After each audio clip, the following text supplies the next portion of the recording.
Considerar que está todo mundo... Já está gravando. Pode ter início. Patrícia Baroni, nossa apresentadora de hoje, o tema, o capítulo de ideologia do livro da Beth Bright. Patrícia Baroni, esta é a sua vida. Esta é. Bom, Vou deixar aqui meu microfone e minha câmera. Tá? Bom dia. Vamos começar aqui a nossa conversa, porque, na verdade, assim, eu estou aqui me sentindo, de certa forma, confortável com vocês, porque eu estou entre amigos aqui, pessoas que eu conheço e tal. Mas, assim, trabalhar com o Bakhtin, para mim, é uma experiência meio complicada, porque já até conversei sobre isso com Rejane certa vez, né? Não era o meu autor de referência, né? Não conheço, né? Não li Bakhtin e tal, enfim. Então, para mim, é uma experiência que, de certa forma, ela está sendo nova, né? E é bom estar vivendo essa experiência, né? Me forçar a ler algumas coisas, e me sinto um pouco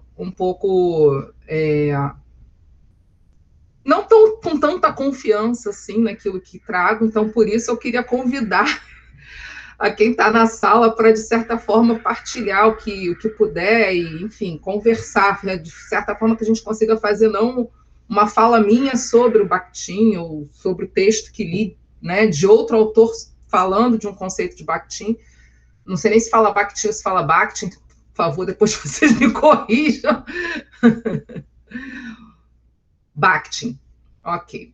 E aí assim, vai ser uma conversa mesmo bem com base naquilo que eu consegui acompanhar e, de certa forma, enredando com alguns autores com os quais eu converso, né? Que eu tenho uma conversa interessante, eu encontrei muito de Certeau no que eu li,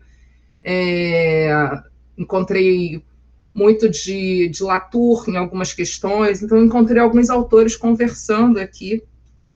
Enfim, encontrei Paulo Freire em algumas falas aqui, algumas questões. E aí tentar fazer a partir também desses saberes que eu, de certa forma, já conheci, já acessei, e tentar fazer essa conversa. Mas vamos lá. Bom, vou compartilhar aqui o PPT. E eu passei, assim, todo esse período em que nós fomos trabalhando com esses conceitos, assim, eu sempre muito calada aqui, tentando compreender ao máximo, mas tentando não intervir muito, porque realmente não me sentia segura, né, dialogando com um autor que tem um repertório tão amplo, né, tão interessante e complexo. Mas vamos lá, vamos começar esse trabalho aí para eu poder ter um pouco de confiança nesse trabalho com Bakhtin. Vou colocar aqui em modo apresentação. Bom, então, esse texto que eu acessei, escolhi ideologia, porque talvez houvesse outros conceitos que fossem mais interessantes para a questão da linguagem e tudo, mas escolhi mesmo porque eu acho que era o que estava no momento que me chamou a atenção, sem conhecer Bakhtin. E aí escolhi ideologia. De todo modo, né, lendo este texto que foi escrito por Valdemir Miotello, né, eu me senti muito acolhida com relação às questões da linguagem que ele vai arrolando durante o trabalho com esse conceito. Mas vamos lá. Quando eu comecei a ler o texto, né, que tratava de ideologias, eu lembrei logo desse novo espaço, né, que é o espaço do influencer, né? E aí eu tenho trabalhado com a disciplina didática da língua portuguesa, né? E nesse tempo que eu tenho trabalhado com a didática da língua portuguesa, eu percebi que, assim, como eu desenvolvo esse trabalho, né, na didática da língua portuguesa com as turmas, eu tenho feito com os estudantes uma lógica de organização do período que ela se pauta prática educativa de língua portuguesa na educação infantil, e aí trabalhando com as questões de oralidade, da produção de criação de histórias que as crianças fazem, do acesso à literatura, enfim, de todo esse trabalho que se desenvolve na educação infantil. E faço isso com a alfabetização e faço isso com pós-alfabetização. E aí atravesso também as questões da EJA, atravesso questões da didática da língua portuguesa, conversando com a educação especial, que eu acho que é uma demanda que os estudantes têm trazido bastante, né? Muitos deles estão fazendo estágios aí em escolas municipais enquanto mediadores de crianças com deficiência.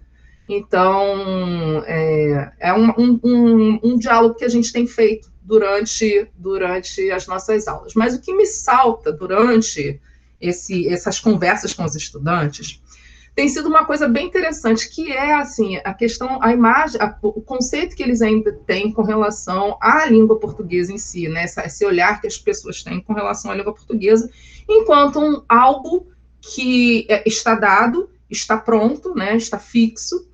E aí, ou você quando você faz esse uso da língua portuguesa, ou você está certo no seu uso, ou você está errado no seu uso. Então, essa questão do erro tem sido algo, né, bem arrolado durante as aulas. E aí, eu sempre coloco muito essa questão para eles, eu acho importante esse debate que a gente faz durante essas aulas, porque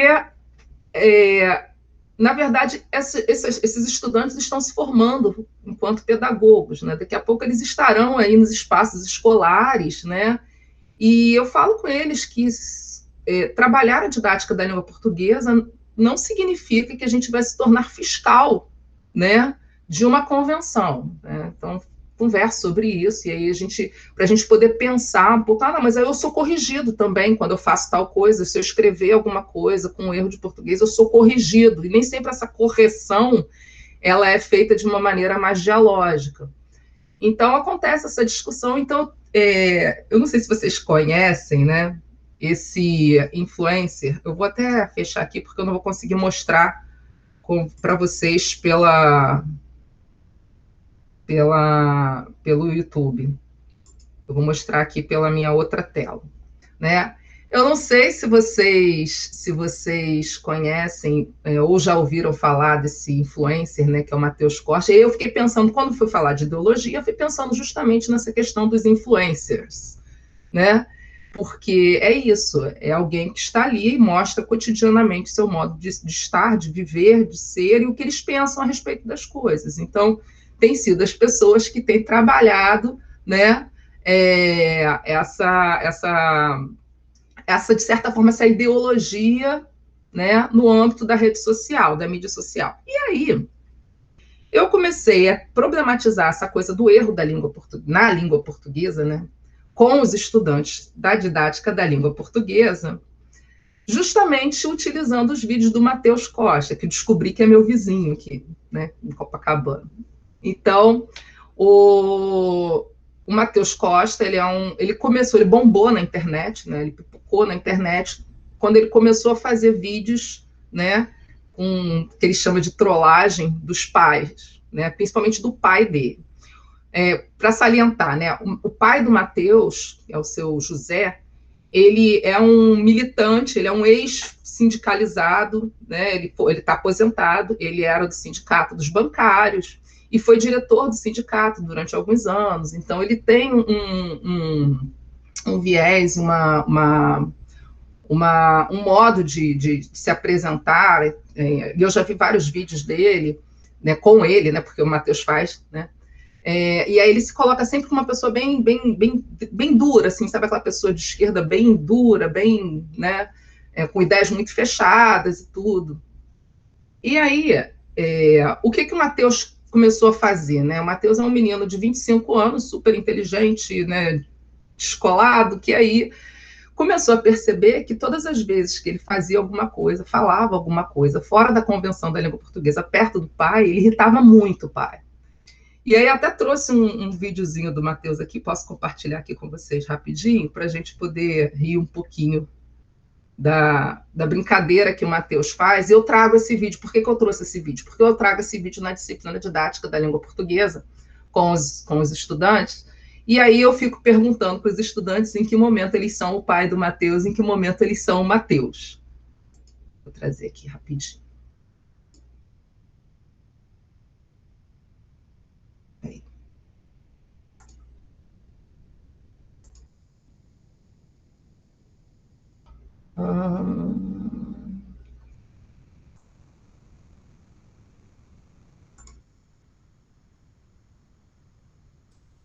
Oi, Patrícia Fortuna. Oi. Você chegou. Não, a Patrícia Fortuna que chegou agora. Eu dei um bom dia para ela. Oi, bom dia. Querida. Deixa eu ver aqui se eu consigo compartilhar com o áudio com vocês, tá bom?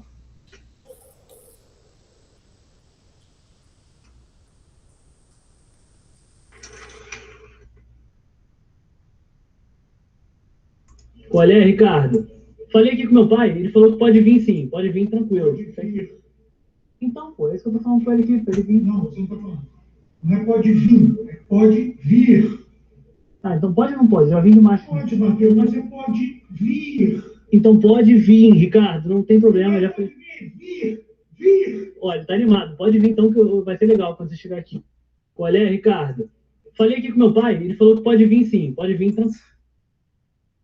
Bom, então, esse é o tipo de brincadeira que o Matheus faz com o pai dele e tal. Ele chega falando alguma coisa errada e tal, de modo errado, e aí o pai fica irritadíssimo e quer consertar o que o Matheus está falando, ele fica muito nervoso.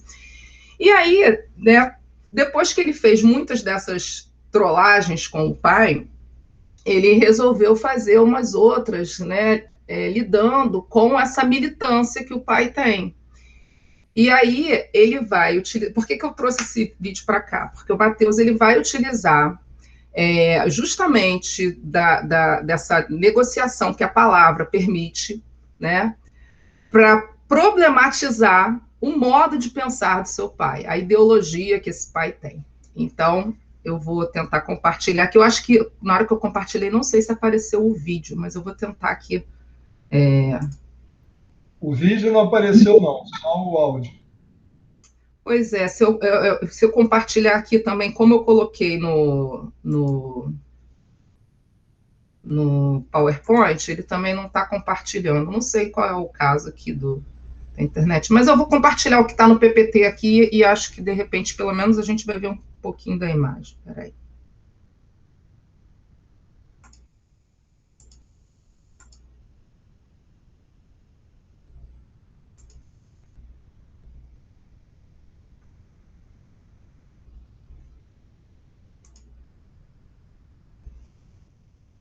Deixa eu botar aqui para apresentar.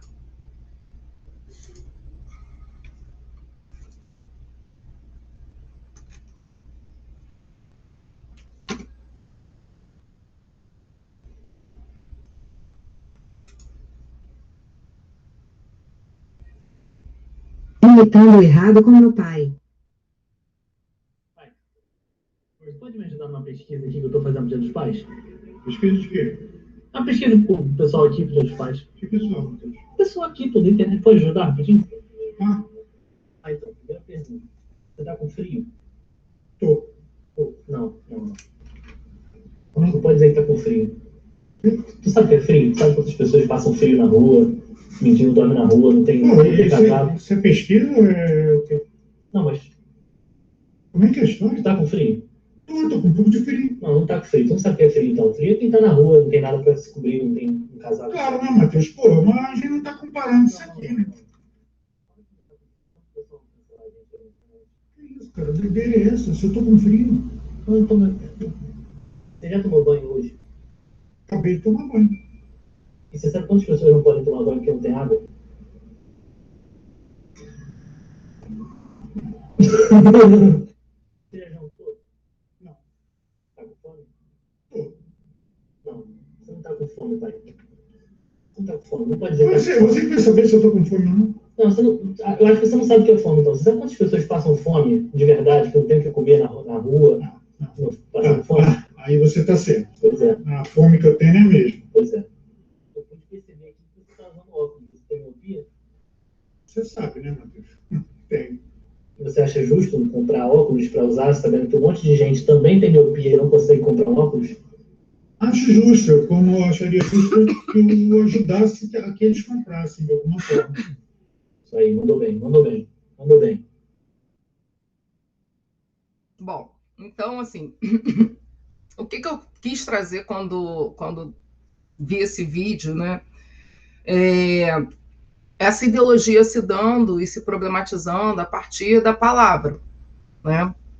E aí a gente vai conversar um pouco sobre isso, porque de acordo com esse texto, né, o que é ideologia? Esse conceito ele vai ser um conceito fundamental para o Bakhtin e para o seu círculo, porque ele vai trazer o aprofundamento de algumas questões que, segundo Bakhtin, eles foram pouco trabalhados, pouco aprofundados por Marx na textura da sua teoria.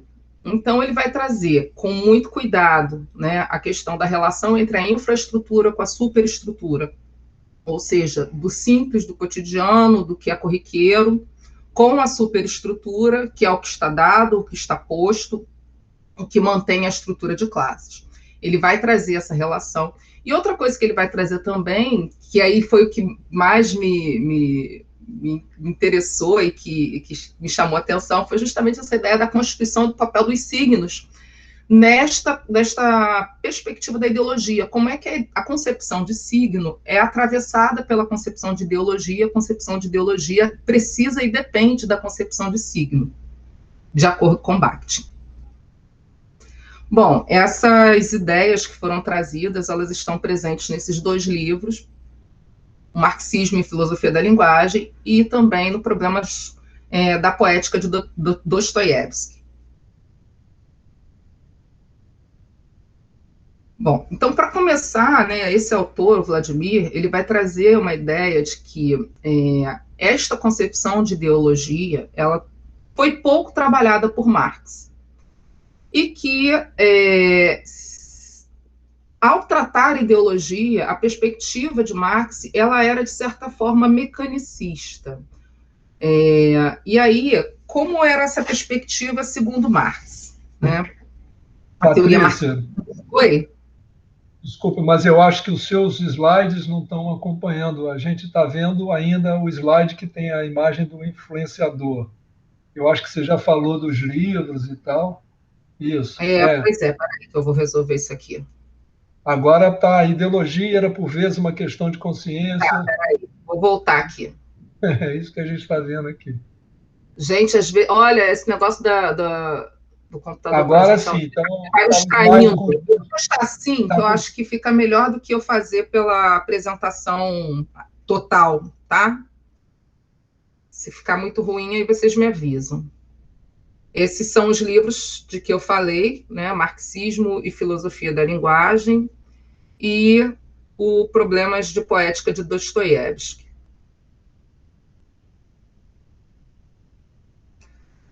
Peraí.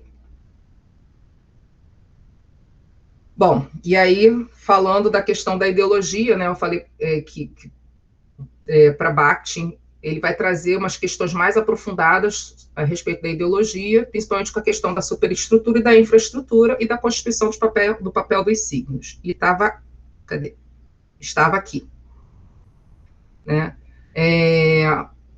Começando a falar um pouco sobre essa perspectiva marxista de ideologia. Né?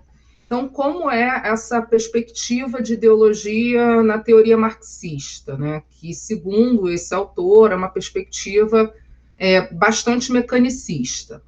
A gente tem um conjunto de acontecimentos, a gente tem um conjunto de dados que forma essa estrutura social, socioeconômica, né? E a manutenção dessas estruturas depende da popularização de uma superestrutura ideológica, ou seja, de uma ideologia oficial. Então,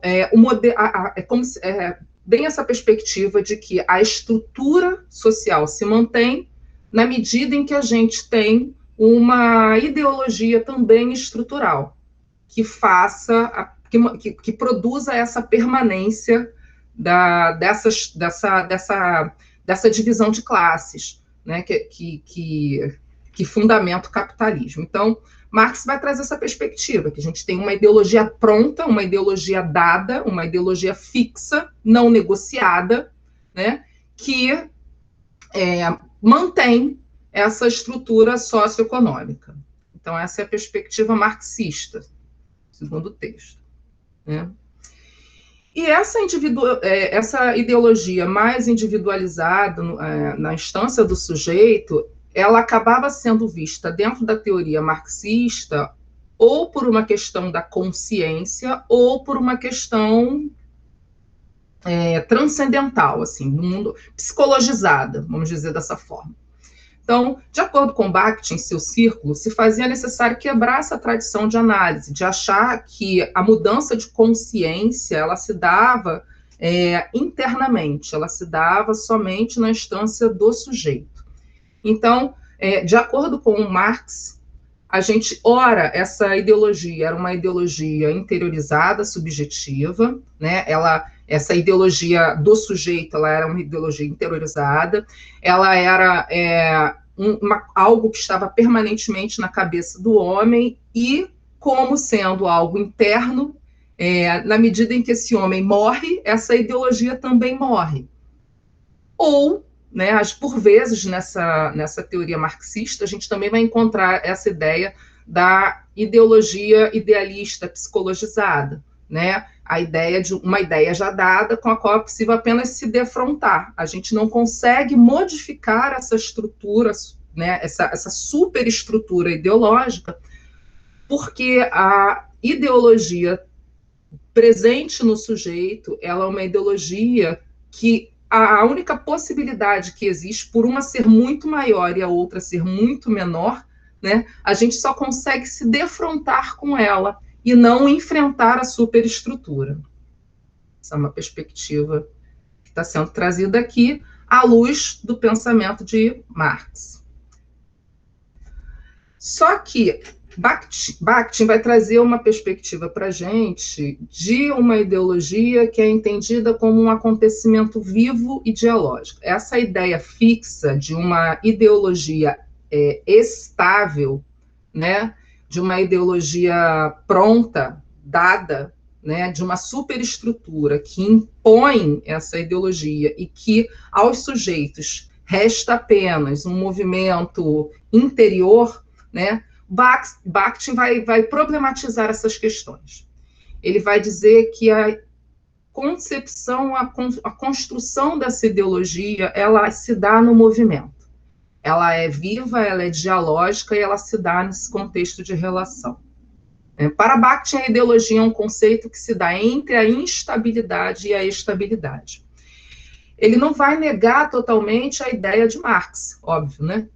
Ele vai compreender que existe, de fato, uma superestrutura, né, que ela é difundida e ela mantém, né, o contexto socioeconômico tal como ele está, tal como ele é.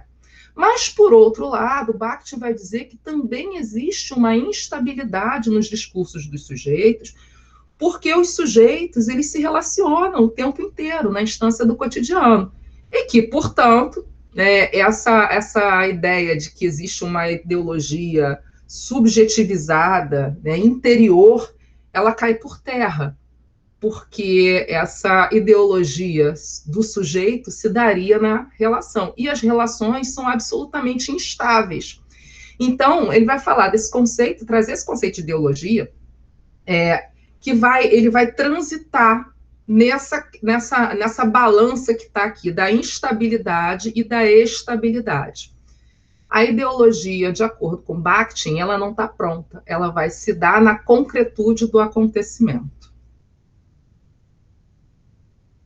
Então, Bakhtin, parte do marxismo, do que o marxismo traz, que é justamente essa ideia. Claro que ele não vai negar Marx, ele vai dizer que essa ideologia como falsa consciência, né, que ela tem como função preservar a estrutura social tal como ela é, né, vista como disfarce e ocultamento da realidade social, não percepção da existência das contradições e da existência de classes sociais.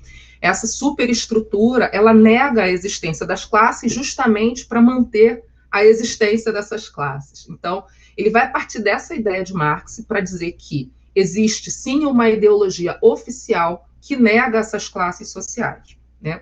Promovida pelas forças dominantes e aplicada ao exercício legitimador do poder político e organizador de sua ação de dominar e manter o mundo como ele é, né?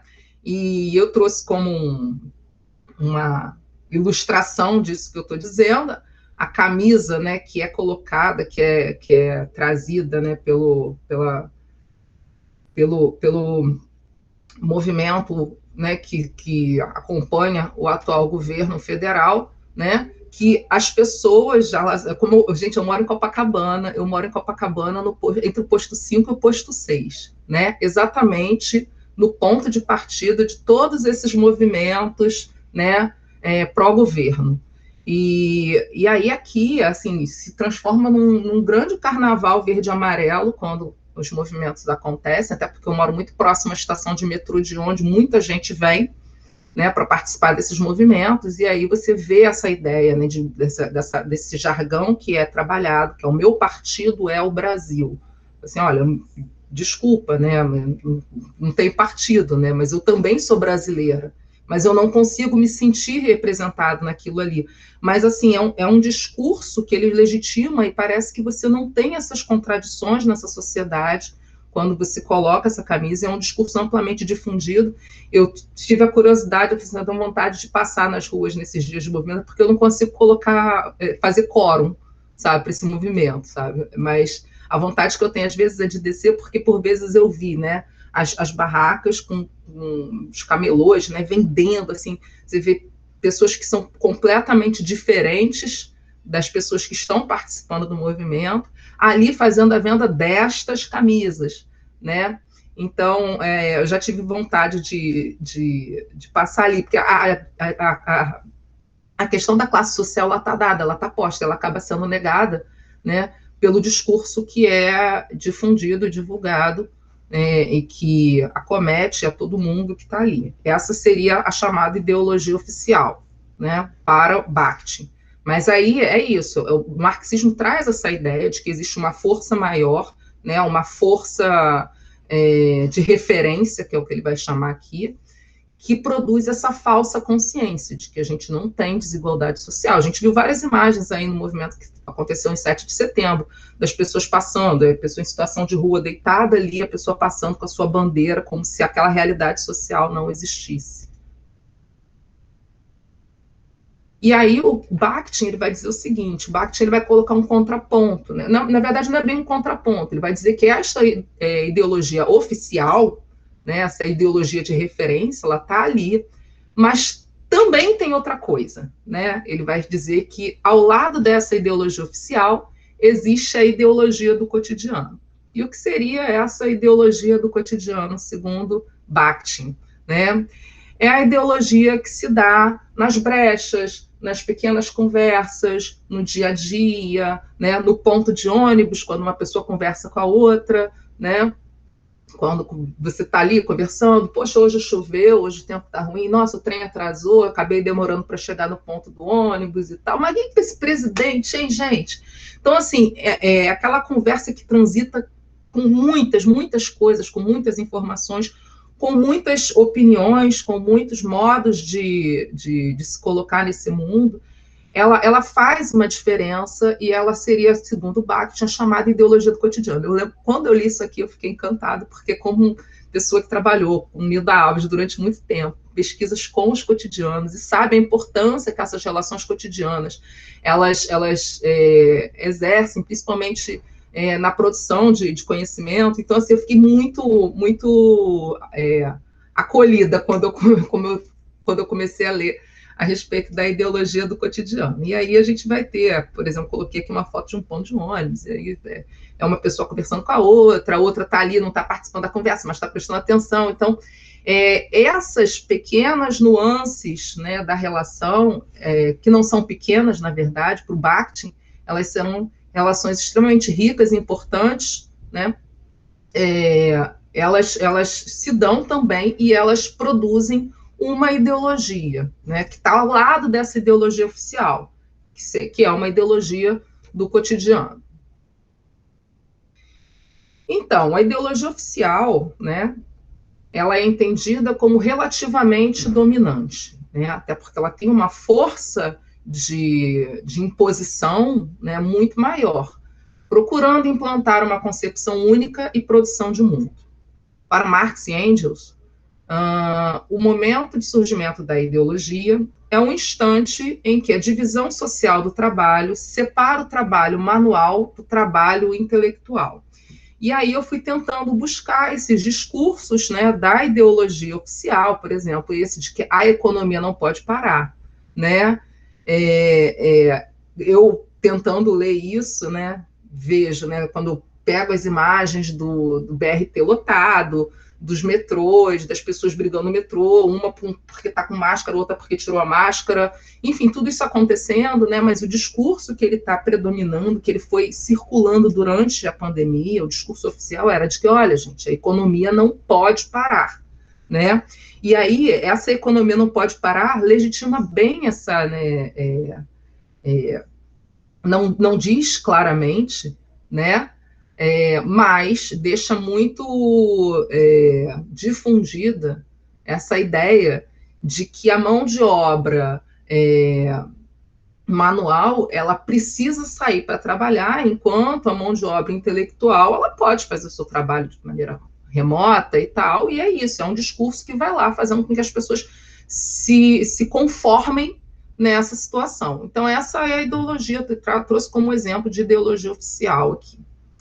E essa ideologia do cotidiano é aquela que brota, né, e é constituída nos encontros casuais e fortuitos, no lugar do nascedouro dos sistemas de referência, na proximidade social com as condições de produção e reprodução da vida. É aquele momento em que, mesmo ouvindo, né, oficialmente que a economia não pode parar, as duas pessoas estão lá no metrô conversando uma com a outra, gente, mas esse presidente, hein? Né, e estão problematizando, olha, você sabe que lá em casa o preço do arroz aumentou, o preço do feijão aumentou, e aí as pessoas começam a conversar sobre isso, né, e de certa forma tecendo essa ideologia do cotidiano. E aí eu cheguei numa parte do texto muito interessante que ele vai falar sobre a concepção de ideologia que está presente na concepção de signo, né, porque toda essa ideologia do cotidiano, não só do cotidiano, mas a ideologia oficial também, ela vai se dar na instância da linguagem, né? Então, eu trouxe para vocês aqui uma imagem, né? Sabendo que a gente tem aqui uma questão, né, a respeito, sempre que tem alguém aqui com alguma blusa, né? Assim a gente se coloca, e eu queria convidar vocês para que vocês pudessem dizer para mim o que vocês estão vendo nessa imagem.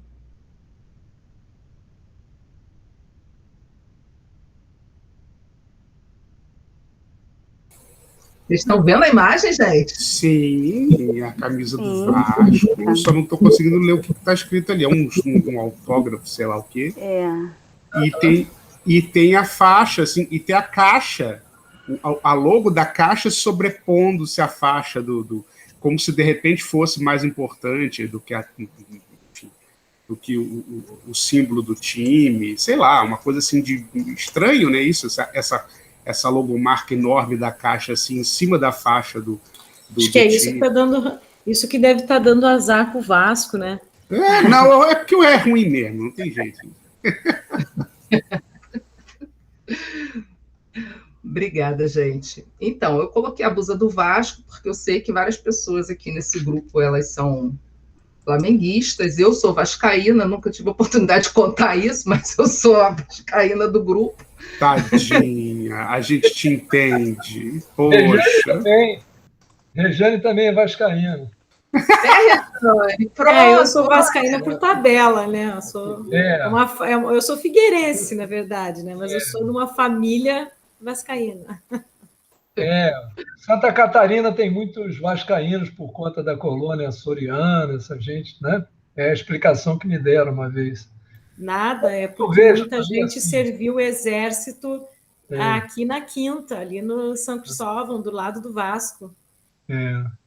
Também mas olha, de fato parece que tem um autógrafo, mas eu, mesmo sendo uma pessoa que acompanha o futebol, não estou identificando quem é, ou que assinatura é essa. Eu não sei se ela é uma assinatura que veio na camisa já produzida ou se alguém foi lá colher junto ao jogador, que tem uma letra bonita, inclusive, caprichada, né? A pessoa que assinou, não sei nem se é um jogador.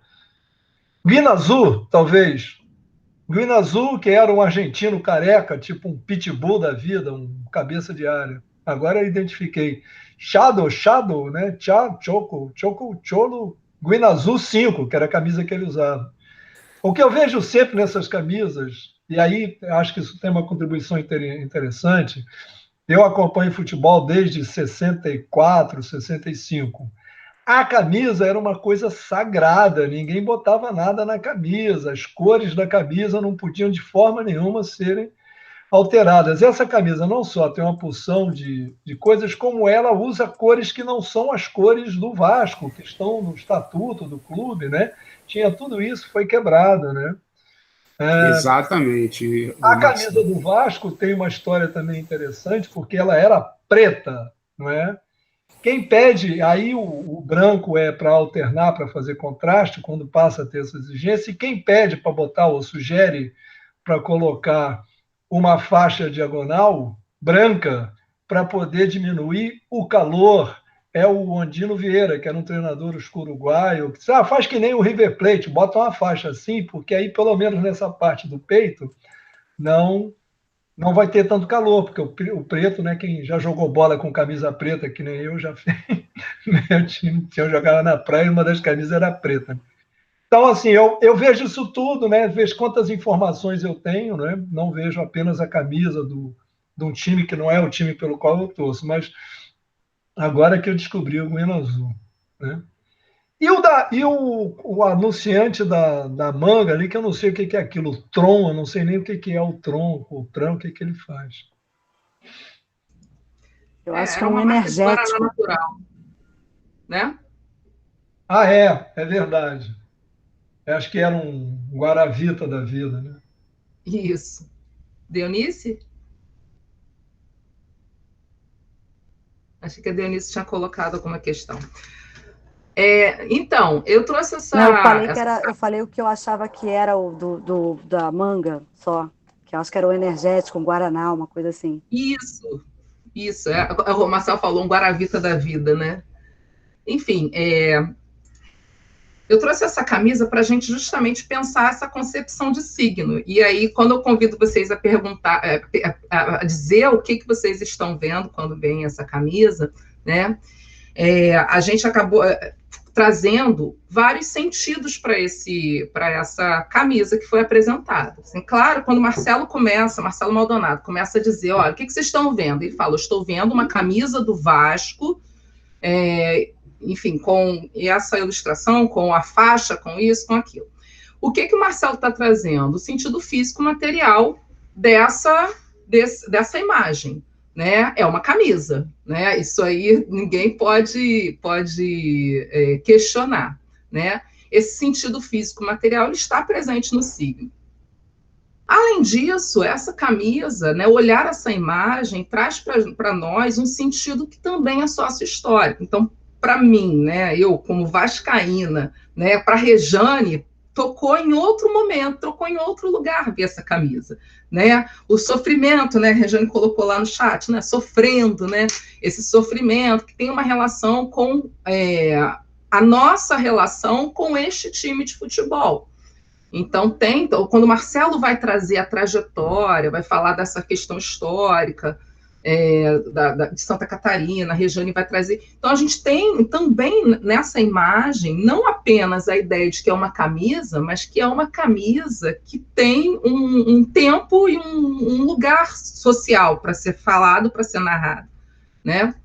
Só que, além disso tudo, a gente também vai trazer, de certa forma, os nossos pontos de vista, quando a gente vai falar, né? Quando, por exemplo, Marcelo, um manto, um manto sagrado para as pessoas. Então, isso aí não está presente nesse sentido físico material, nem nesse sentido sócio-histórico, mas no âmbito de uma opinião, de um ponto de vista, de uma ideia acerca dessa imagem que a gente traz. E é justamente, né, quando a gente está nessa dinâmica da ideologia do cotidiano, dessa relação que a gente tem, né, nos pequenos encontros, né, que não são pequenos, né, eu vou usar o Kafka, que fala da literatura menor, que não é menor, né? Eu acho que aí a gente também está falando de uma ideologia menor que não é menor. É menor porque se dá nas brechas, porque se dá nos pequenos encontros, nas pequenas instâncias da relação. Mas que, na verdade, é uma ideologia tão importante quanto se a gente tivesse que colocar e criar, segundo Bakhtin, tá? Uma hierarquia, essa hierarquia não iria existir, né? Porque a gente sempre vai emitir um ponto de vista acerca de determinadas questões da vida, da produção diária. Então, todo signo, ele necessariamente é ideológico, né? Quando você olha a camisa de um time de futebol, por exemplo, você pode dizer, mas time ruim, esse time é bom, mas é um manto sagrado, não, para mim é um pano de chão, né? Então, todo signo, ele acaba sendo, de certa forma, ideológico. E aí vai ser justamente a linguagem que vai ser esse lugar mais claro e completo de materialização desse fenômeno ideológico. Então, vai ser justamente no momento em que dessa interlocução que a gente vai ter a materialização do fenômeno ideológico. Isso, de certa forma, contradiz o que o Marx trouxe, de que a teoria marxista trouxe, de que a ideologia do sujeito era algo fixo, era algo apenas interno. E o Bakhtin vai trazer, não, essa ideologia ela vai se dar na linguagem, e linguagem é interlocução. Portanto, todo signo, ele necessariamente ele é ideológico. O ponto de partida para a construção dessa ideologia é justamente a comunicação na vida cotidiana. Gente, eu adorei isso aqui. Esse tipo de comunicação, a pessoa que trabalha com pesquisa narrativa, né, que trabalha com autobiografia dos estudantes, né, com conversas e tudo, fica maravilhada quando a gente vai e encontra, né, essa perspectiva de que a ideologia ela se dá nessa instância da ideologia, como o Bakhtin falou, nessa comunicação na vida cotidiana. Então, achei isso sensacional.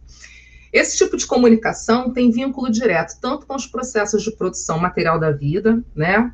Essa comunicação, claro que ela vai se dar, eu estou falando da vida cotidiana, claro, porque é o que me interessa, mas ela não se dá só nessa pequena estrutura. Ela não vai se dar somente nessa pequena instância, né? Esse tipo de comunicação, ela tem vínculo tanto com essas pequenas relações, com essa micropolítica, mas também com as esferas mais diversas das ideologias especializadas e formalizadas, na superestrutura. Então, quando Marx traz aquela ideia da superideologia, né, da superestrutura de ideologia, da ideologia oficial, né, a comunicação, ela também vai se dar ali. Quando está escrito meu partido é o Brasil, né, com umas letras garrafais ali, né, eu encontrei, quando eu fui buscar essa imagem da camisa, eu vi que tem algumas camisas, inclusive, que tinham um negócio vermelho no canto, né? E aí eu fui ver, mas por que essa camisa está com risco vermelho no canto? Que era para relembrar a facada que Bolsonaro teria tomado, né? Não sei se tomou, enfim. Mas, enfim, é isso. Tem toda uma imagem ali em circulação e essa comunicação que também está acontecendo através daquela camisa, né?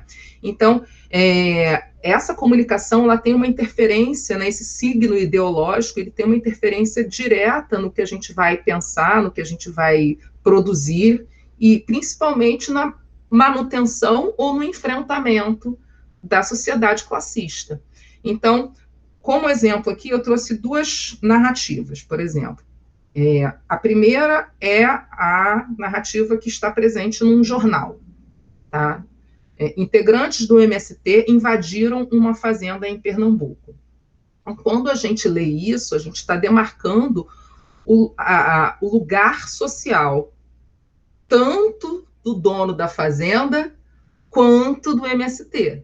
Né? A gente está definindo qual é o lugar social.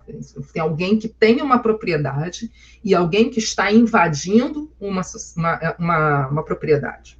Né? Por outro lado, a gente vai ter uma outra ideologia que ela está presente na comunicação que circula no MST, por exemplo. A terra é de quem nela trabalha. Então, a gente tem uma outra discussão que desconstrói a comunicação anterior, né? E desconstrói essa ideia de classes que, de certa forma, está legitimada nessa ideologia oficial que está apresentada aqui, acima. Bom, esse é meu último slide, né? E aí, é um texto pequeno, né? Na verdade, ele é um texto de 10 páginas, foi super rápido, né? A gente vai encontrar no livro nesse livro...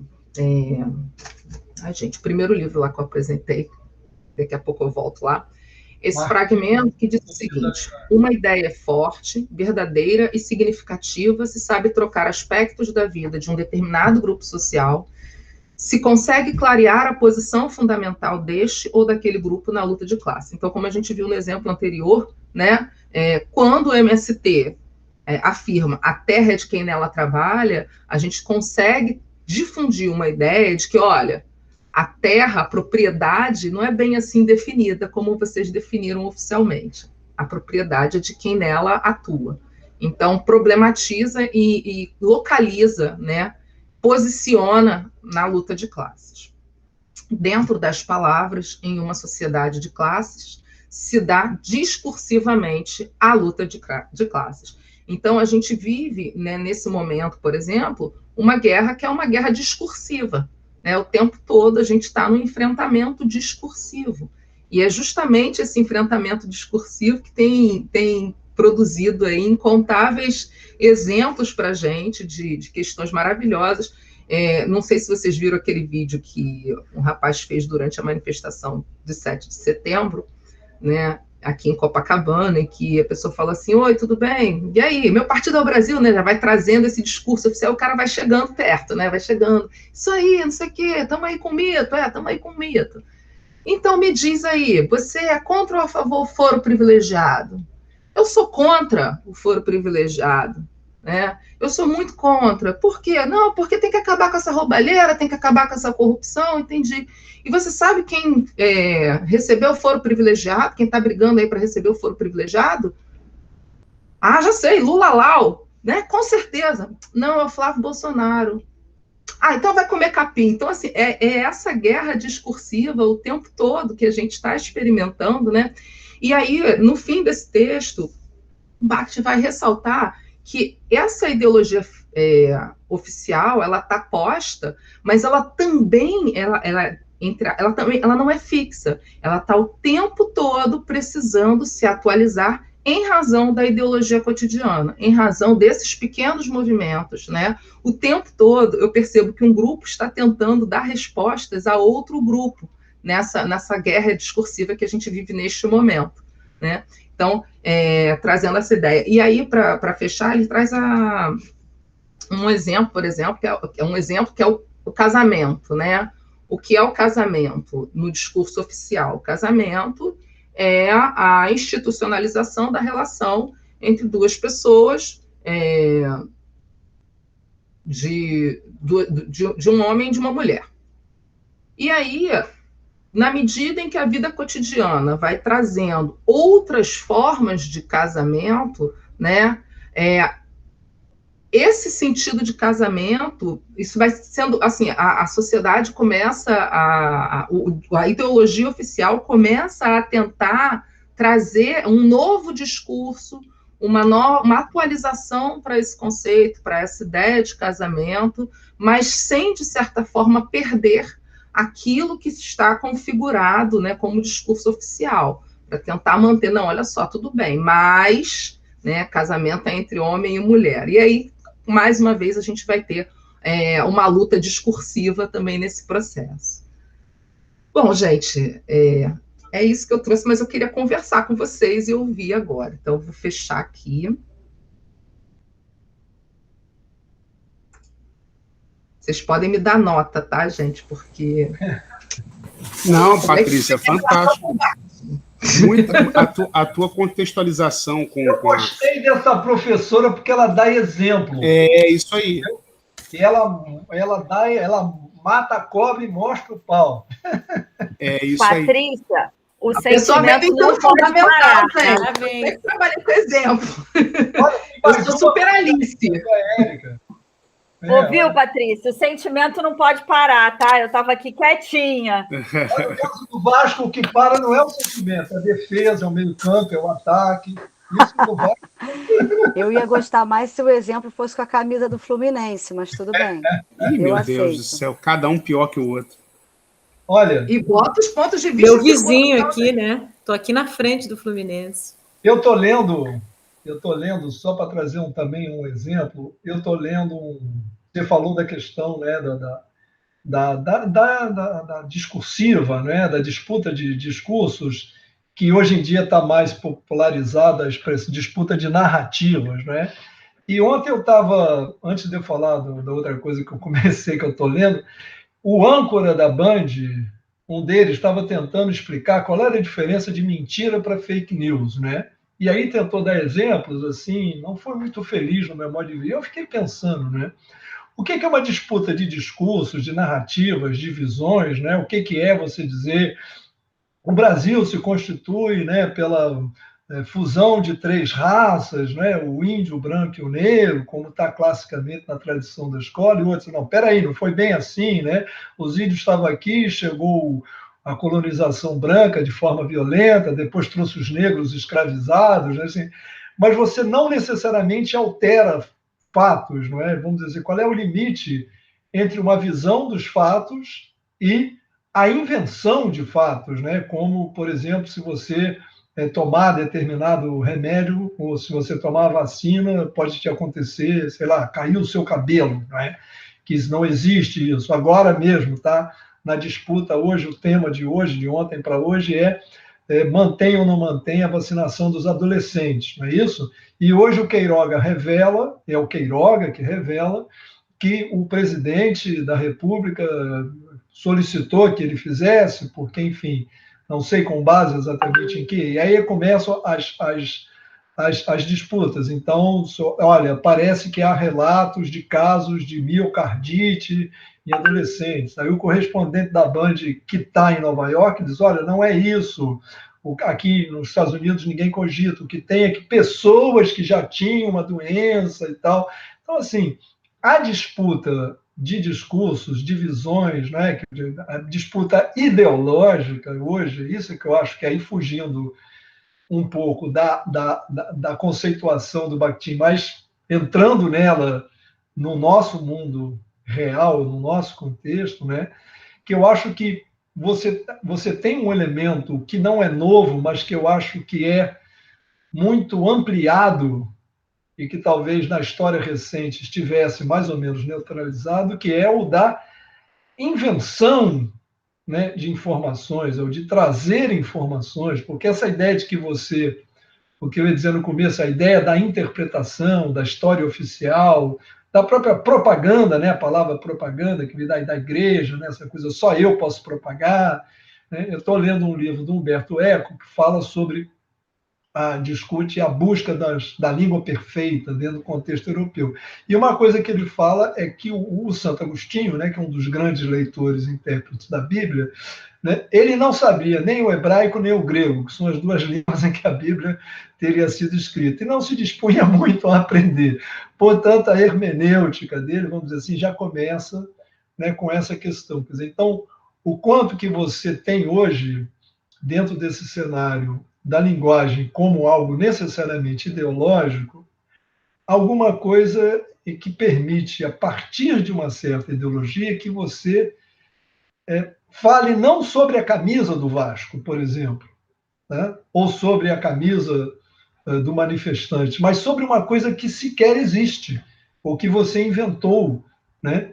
Que não existe, né? Como, por exemplo, o kit gay, né? Que ia ser distribuído, ou a mamadeira de piroca, né, que estava nesse contexto, que produziu enorme efeito, ao que se sabe, sobre as decisões dos eleitores às vésperas da última eleição. Né? Então, assim, isso é que eu acho que é uma coisa que me lembra muito da minha experiência pessoal na infância, né, o boato, o que hoje meio que se conhece como lendas urbanas, por exemplo. Então, assim, as pessoas acreditavam em coisas absolutamente mirabolantes, né, e se pensava que isso estivesse, né? Então, se né, quando começou a se falar do câncer, por exemplo, surgia a todo momento alguma cura miraculosa para o câncer, né? Então, minha madrinha quase morreu porque acreditou que tinha que tomar água oxigenada para curar, prevenir o câncer, né? E teve uma intoxicação bebendo chá de ipê roxo, não sei o quê. Então, é isso que eu acho que gostei muito da sua apresentação. Falei brincando, mas é verdade. Acho que você fez uma coisa que eu, por exemplo, não fiz, não é? Que foi trazer, contextualizar, trazer os exemplos, aplicar, que é isso mesmo que a gente tem que fazer, né, como professores. Eu me preocupo muito, que eu acho que as ideias do Bakhtin... Eu falo Bakhtin, tá? Eu até acho que em russo deve ser Bakhtin, mas assim, eu falo Bakhtin e eu acho que, assim, na minha percepção, a maior parte das pessoas fala Bakhtin. Mas, enfim, as ideias dele trazem, e eu acho que o principal é isso, a gente... E aí, na didática da língua portuguesa, disciplina que eu também já lecionei algumas vezes, a gente, quando trabalha esse tema da variação linguística, eu falei isso até acho que no dia da Patrícia Fortuna fez um gráfico com vida sobre o trabalho dela, eles ficam do lado da opressão, né? A maior parte dos alunos acha, não, professor, se tem uma coisa que é certa, entendeu? Então tem que falar o certo, né? Então, a ideia da linguagem como esse território, vamos dizer assim, também de disputas, de manifestações, né, de identidades, e o pior é que eu quero estar com uma certa identidade que não é nem a minha, não é? Isso que é mais incrível, porque eles não são aquela linguagem que eles elegem como a superior, não é sequer a linguagem do meio deles, não é? A forma de falar, a variante do meio deles. Bom, vou fechar minha boca aqui um pouco. Não, interessante, Marcelo, você falou isso do Santo Agostinho, né? Santo Agostinho foi um dos principais, um dos primeiros, né, que fizeram essa exegese da religião católica, aquela coisa toda, etc. E como você falou, ele não sabia grego nem hebraico, e por conta disso, talvez, ele tenha sido tão dogmático e tenha fechado, inclusive, a perspectiva na lei única, né? Ele colocou como, olha, a única verdade existente é a verdade do cristianismo. E aí, com isso, ele fechou uma coisa que você falou aí, que é a ficção, né? A possibilidade da ficção, de você cogitar outras interpretações, né? E o Santo Agostinho foi um dos principais doutores da igreja que fechou exatamente a possibilidade de você interpretar a palavra, a Bíblia, de outras formas, né? E sem que isso se constituísse numa mentira. Ele coloca exatamente isso, olha, tudo que fugir dessa interpretação que eu estou dando aqui, da palavra de Deus, etc., é mentira, é falsidade, não é permitida, não é válida e tal. E o Bakhtin, interessante do Bakhtin, é exatamente isso, ele coloca tudo em perspectiva, né? Você vê, ele coloca a teoria do Saussure em perspectiva, ele coloca a teoria do marxista em relação à ideologia em perspectiva, e a perspectiva dele é justamente a dinâmica relacional, a dinâmica das relações humanas no dia a dia, que ela está a todo tempo, ela está permeada por relações de poder, né? Então, por exemplo, quando vamos supor, eu como um camponês, eu me curvo aquele cara que está alugando a terra, o pedaço da terra dele para mim, para eu trabalhar, ao mesmo tempo eu posso muito bem me tornar o capataz do cara que trabalha para mim, entendeu? Então, o que acontece? Se em determinados momentos eu sou subserviente, em outros momentos eu sou dominador. Então, essas dinâmicas são muito flutuantes, né? E o Bakhtin coloca justamente a noção de ideologia dele, é uma noção flutuante, é uma noção que joga, que está sempre ao sabor dessas relações humanas e que tem exatamente a linguagem como grande veículo de concentração de pontos de vista, não só de pontos de vista, mas de modos de você se colocar no mundo diante do seu interlocutor, né, dos seus interlocutores, enfim. É um conceito extremamente relacional, dinâmico, né? A Patrícia, a Baroni, botou, eu também estava pensando nisso. Rejane e eu vamos fazer uma fala num seminário no Paulo Freire, lá no Instituto Paulo Freire, lá na Tierra del Fuego. Infelizmente não vai ser lá, né? Vai ser daqui mesmo. E a gente está bem com essa questão do opressor, do oprimido, dos lugares, né? Esse lugar, né? Eu me lembro sempre ao clássico da manifestação do Fernando Pessoa, né? Minha pátria é minha língua, né? E que o Caetano botou lá na letra dele, língua, né? Minha pátria é minha língua, mas eu não tenho pátria, eu tenho frátria e quero mátria, né? Então, assim, o seu... E como se diz, o meu lugar de fala. Eu acho que também é importante. O lugar de fala não é uma coisa fixa, né? Depende do momento, né? O seu lugar de fala, né? Uma hora eu estou aqui, eu sou o decano e eu decido. Outra hora eu estou ali sentado no coisa com a moça espetando a minha veia e tirando meu sangue, né? E são lugares muito diferentes, né? De poder, né? Enfim. Né? E queria comentar um pouquinho, pode? Desculpa, pensei que você tivesse acabado.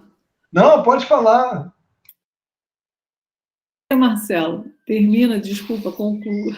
Eu já concluía, porque eu acho assim, a gente está sempre lidando com a essencial instabilidade dinâmica, sei lá, né? O fluxo permanente, que é a vida, portanto, a linguagem, as relações, versus o tratamento que isso recebe no mundo da educação formal, né? Que tenta paralisar, condensar, esquematizar, fixar, né? Isso, o Mário Quintana diz que a palavra escrita é uma borboleta espetada no papel, por isso a palavra escrita é tão triste, né? É um pouco assim, né? Parabenizar aí a Patrícia, uma fala muito rica de exemplos, né? É bom quando a gente faz essa ponte com o cotidiano, né? E a sua descoberta aí, né? Que o Bakhtin fala de cotidiano, né? Ele está falando das narrativas nos processos de existência. E aí, assim, Marcelo Maldonato já falou, Marcelo Castro também, né?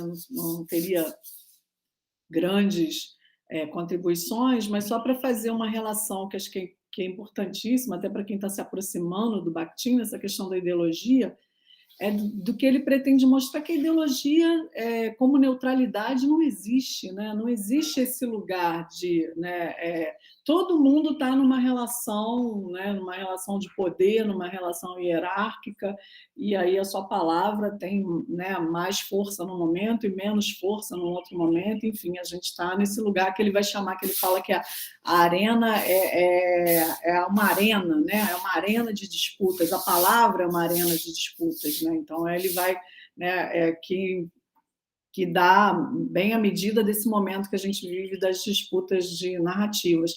E aí você já tinha falado, Marcelo também tocou, eu fui lá pegar o meu Freire velhinho, né? Eu gosto mais dessa capa aqui, dessa edição, quando ele começa vou ler um trechinho que eu acho que vale a pena, quando ele começa a falar, né, da pedagogia da esperança, e alguém questiona ele, né, naquele tempo. Vamos lembrar que ele está escrevendo em 1992, o Brasil estava ali vivendo um novo impeachment, né, tirando, né, a população, a juventude, principalmente nas ruas, e aí alguém pergunta para ele, mas você vem falar de pedagogia da esperança, sonho, utopia, né, nesse momento tão difícil aí que a gente está vivendo? E aí ele, no segundo parágrafo, logo no início, né, das primeiras palavras, ele começa dizendo: para mim, pelo contrário, né, a prática educativa de opção progressista jamais deixará de ser uma aventura desveladora, uma experiência de desocultação da verdade. E aí o nosso compromisso com a questão ideológica, né? Tanto lá de lá como lá de cá também, né? Acho que é isso que o Bakhtin mostra para a gente. Porque sempre pensei assim, que às vezes se discute se sou ou não um educador. Foi isto que recentemente ocorreu num encontro realizado na Unesco, em Paris. Me disse um dos que de lá participavam, né, em que representantes latinos negavam a mim a condição de educador. Não a eles, é óbvio. Né? Então, assim, né, ele já problematizando aí a questão ideológica. Quer dizer, eles são educadores, eu não. Né? E aí ele fala, criticavam em mim o que lhes parecia minha politização exagerada. Não percebiam, porém, que, ao negarem a minha condição de educador, por ser demasiado político, eram tão políticos quanto eu. Certamente, contudo, numa posição contrária à minha. Neutros é que não eram nem poderiam ser. Então, isso é ideologia, né? Um exemplo mais, né, cru. E aí, falando um pouquinho só desse lugar de fala que o Marcelo falou, né, tem um outro momento aqui na Pedagogia da Esperança que é belíssimo, né? Vamos lembrar aí o grande Paulo Freire, que completaria 100 anos no domingo, se estivesse entre nós, e a gente ainda se apropriou pouco da sua filosofia, que é um momento em que ele fala que ele foi devolver a pesquisa que ele realizou pelo SESI, né, quando ele estava lá na parte de direção da educação, e ele foi com todo a sua arquitetura teórica de Jean Piaget, né, jogar em cima das famílias ali do Nordeste a relação de violência contra as crianças que essas famílias exerciam no seu cotidiano. E ele, então, lembra, né, nesse dia, no auditório, levanta-se um senhor da plateia, não tão senhor, jovem, uns 40 e poucos anos, e começa a dialogar com ele e falar, eu queria conversar com o senhor, essas palavras bonitas aí que o senhor disse, né, que parecem...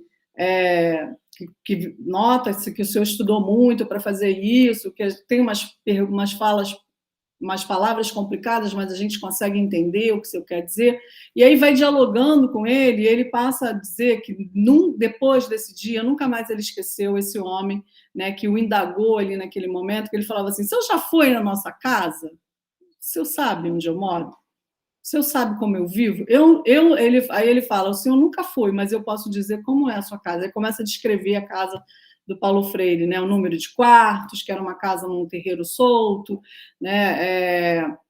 Que tinha um quarto para os meninos, um quarto para as meninas, tinha um quarto de estudos, né? Uma biblioteca onde eles deviam estudar, tinha banheiro separado, enfim. E aí ele vai relatando essa realidade, esse cotidiano. E aí o Paulo Freire chega, né? Ele fala, não tinha nada para tirar, aquela era a minha casa, era daquele jeito. E aí quando o Paulo Freire chega no final dessa exposição, ele fala que aquilo era um saber de classe, né? Que aquele senhor também estava num lugar ali do saber de classe, de uma ideologia, portanto tinha um lugar de fala, né? É um lugar de fala. O saber de classe é um lugar de fala. Então, eu oprimo o outro também quando eu não consigo perceber as suas realidades diferentes e trago uma outra visão de mundo que não é aquela que ele vive, né? E coloco isso de uma forma generalizada. E aí eu acho que isso é um grande exemplo, né, para a gente pensar aí essas questões ideológicas todas que nos atravessam e como a gente tem um monstro que a gente pouco estudou ainda no sentido de que Paulo Freire tem muito para ensinar a gente nessa perspectiva aí da gente pensar esse cotidiano com essas pessoas, né? Quantas vezes nós, como nesses lugares teóricos, não fazemos isso, negamos essas outras perspectivas ideológicas que não sejam as nossas. E aí é a opressão, né? A sua opressão no lugar máximo. Só isso. Parabéns, Patrícia.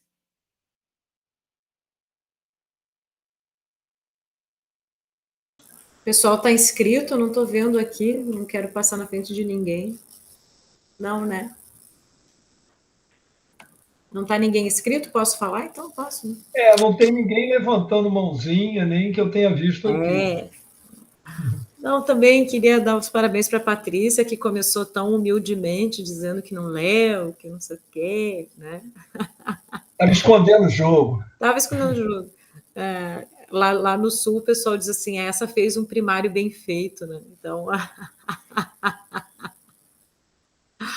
Então, não, eu acho assim que quando a gente lê esses temas, né, todos que a gente tratou aqui, eu acho que um exercício que você faz é quando você vê o tema, você imagina sobre o que vai tratar, né?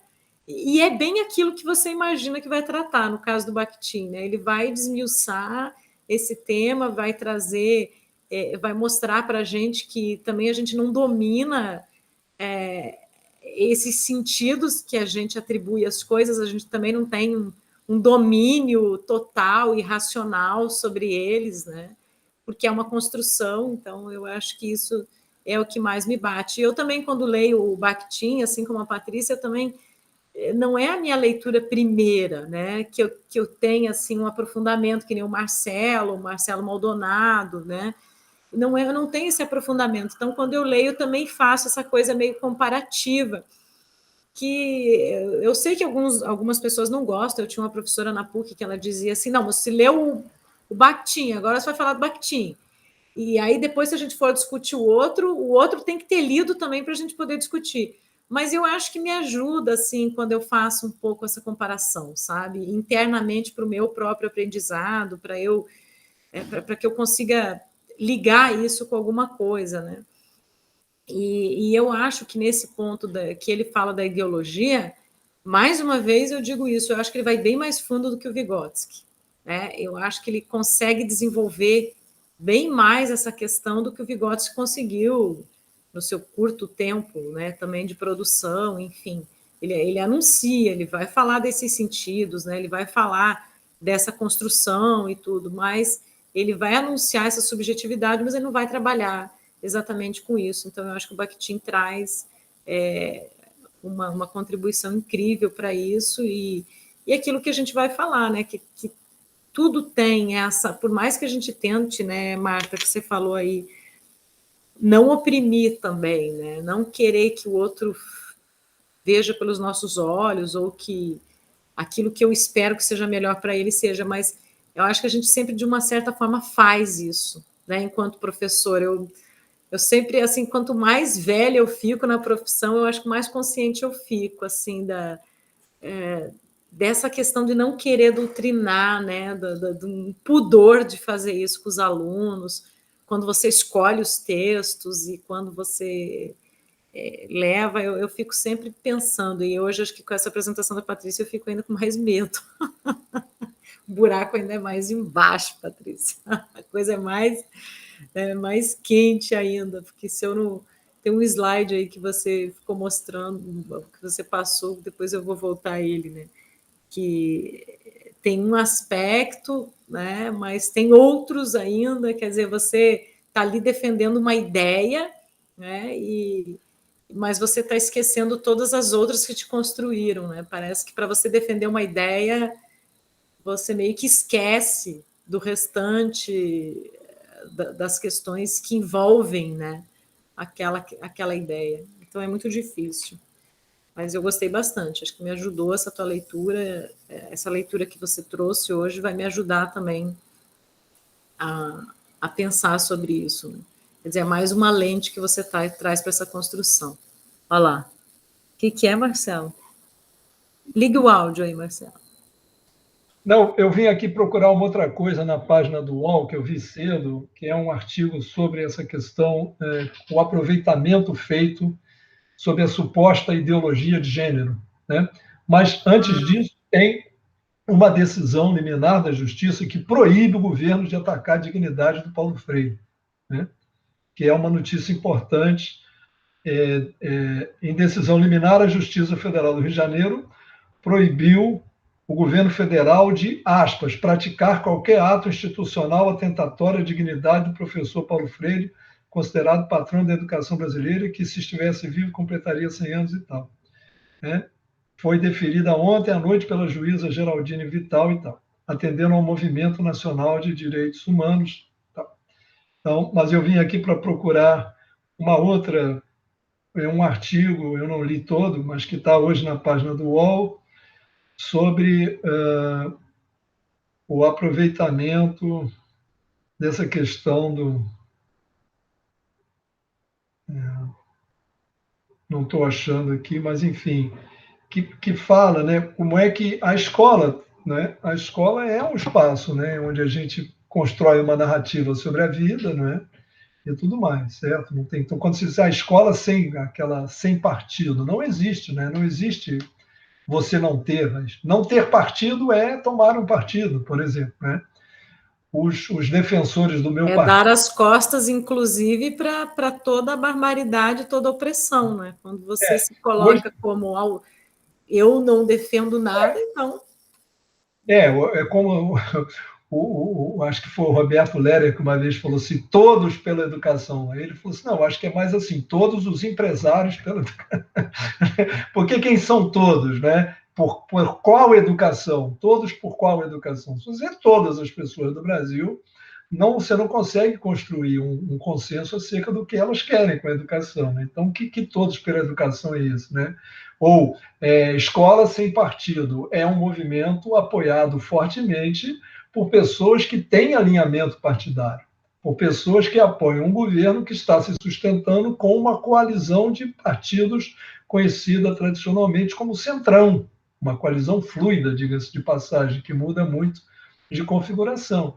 Então, assim, não existe, por mais que eu entendo a ideia da pessoa que não quer uma angulação, ok, a gente tem que procurar um equilíbrio, ok, mas não existirá, né? Não tenho ideologia, não tenho partido, né? Eu não penso nada sobre a vida, eu não tenho posição formada, né? Eu acho, hoje, pela manhã, na Band, escutei o Renato Meireles, que dirige um instituto Locomotiva, né, de pesquisa e tal, dando conta da pesquisa que ele fez sobre a incidência desse pensamento. Até o âncora, quando chamou a matéria, ele falou assim, isso, não é do Talibã que a gente vai falar, não, é do Brasil.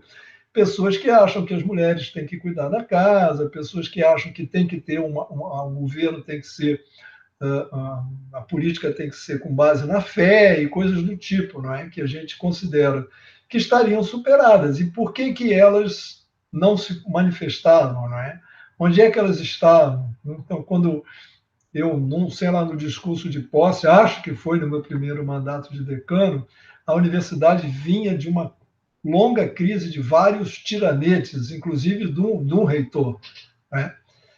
Cujo nome a gente evita pronunciar. A gente brincava assim, a diretora da Faculdade de Educação, a direção da Faculdade de Direito, a direção da Escola de Música, várias direções foram constituídas dentro de um clima assim, de polêmica, de sei lá, o que é isso, é uma usurpação, não é? Essa pessoa, como é que chegou e tal.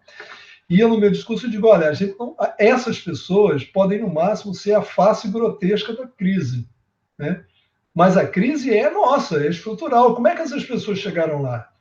Esse reitor foi coordenador de pós, diretor de unidade, decano, vice-reitor, então sucessivamente, né? Quando alguém diz, se espanta quanto ao governo, olha, o atual governo é composto, encabeçado por uma pessoa que está há 30 anos se elegendo, né? Então, assim, como assim? Né? Então, de onde é que apareceu tanta gente de ultradireita? Elas estavam aí, por que elas não se manifestavam?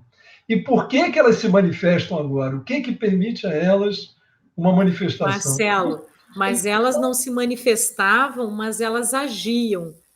Essa frase, a ideologia se dá na concretude do acontecimento, ela é muito real, quer dizer, é ali que você tem noção de que ideologia está dominando a tua parada, porque aí você fez essa escolha, né?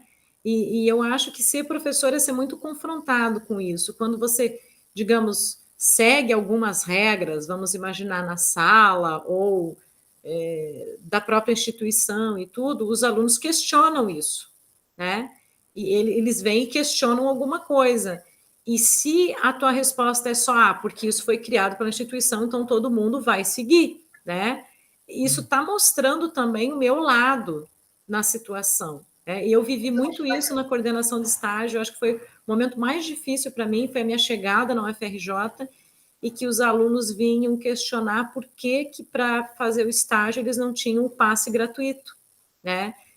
E eu dizia, gente, ninguém nem me atende na UFRJ, não existe nenhum lugar que eu possa pedir. E eles diziam, professor, e você vai se conformar com isso? Você não vai, então, criar esse lugar para a gente, para solucionar esse problema? Então, eu acho assim, essa concretude do acontecimento, a minha forma de dizer, eu não tenho nem para quem pedir, eu já tentei ver, não existe nem onde eu consiga falar, é também uma forma de me conformar e seguir uma ideologia dominante de que, assim, te vira aí, a universidade foi feita para rico e pronto, né? Então, eu acho que a gente é sempre confrontado com isso. Uma das coisas que essa pesquisa hoje que eu relatei fala é com um índice de pessoas que acredita que não houve uma ditadura no Brasil, que foi um governo necessário, que ajustou, que eliminou a ameaça comunista, enfim, essa narrativa, né, que a gente conhece. Então, assim, eu tive essa questão numa turma de didática da língua portuguesa, noturna, exatamente no contexto, acho que foi segundo semestre de 2018, que estava o contexto da eleição, acho que chegou a pegar a eleição, o fim da eleição, e uma moça disse, né, um rapaz, ou enfim, alguém manifestou lá alguma coisa, que não é discussão, não era sobre governo, mas, enfim, deu um exemplo, não me lembro mais, e a moça depois esperou a aula terminar e falou, professor, os meus pais disseram que não teve uma ditadura no Brasil. Né? Então, como é que você gerencia, como é que você lida com alguma coisa que é a visão que a pessoa tem da vida? E que você não pode dizer, não, minha filha, você está enganada. Olha, diga para os seus pais que o que eles estão dizendo não procede. Não, o que eles estão dizendo é a visão deles, eles têm direito a ter a visão deles. Né? Então, como é que você trabalha dentro de sala de aula, né? Que a escravidão foi abolida por um gesto nobre, né, da princesa Isabel, né, e pela ação dos abolicionistas, pelos poemas do Castro Alves e tudo mais. Né? E, do outro lado, não, ela foi abolida porque não era mais comercialmente interessante, por pressões externas. Junta isso tudo, é possível juntar essas narrativas, é possível viver com uma realidade onde tem muitas visões diferentes, né? É possível dizer para uma criança, né? Meu filho, por exemplo, ele perguntava, ele tinha umas coisas assim, pai, aquele cara ali é um guarda, né? Aquela placa dele proibido de estacionar, e está estacionado, e por que ele não multa? Então, como é que você pergunta? Você responde, né? Como é que chama aquilo do Sócrates? Me fugiu agora.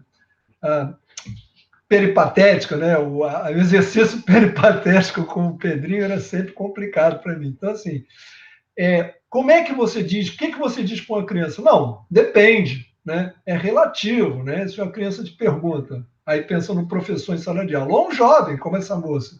Meus pais me disseram, eu vou dizer, bom, e aí, como é que você trabalha isso? Olha, veja bem, é um direito dos seus pais, é uma visão, não é a visão que prevalece no mundo acadêmico, né? Os estudiosos da política, não, mas o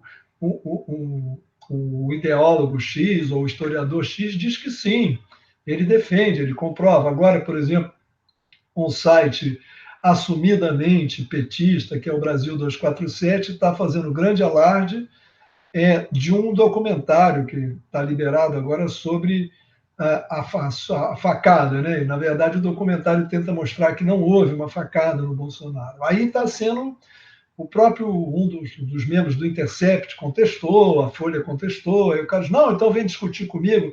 Como é que você trata isso dentro dos limites, né, da escola, mesmo dentro da universidade, né? Como é que você fala? O Estado é laico. Aí o cara diz, não, mas é laico, então, mas eu tenho direito a ter a minha religião. Né? É muito difícil você trabalhar isso no espaço da maneira como a educação formal se constituiu, né, eu acho.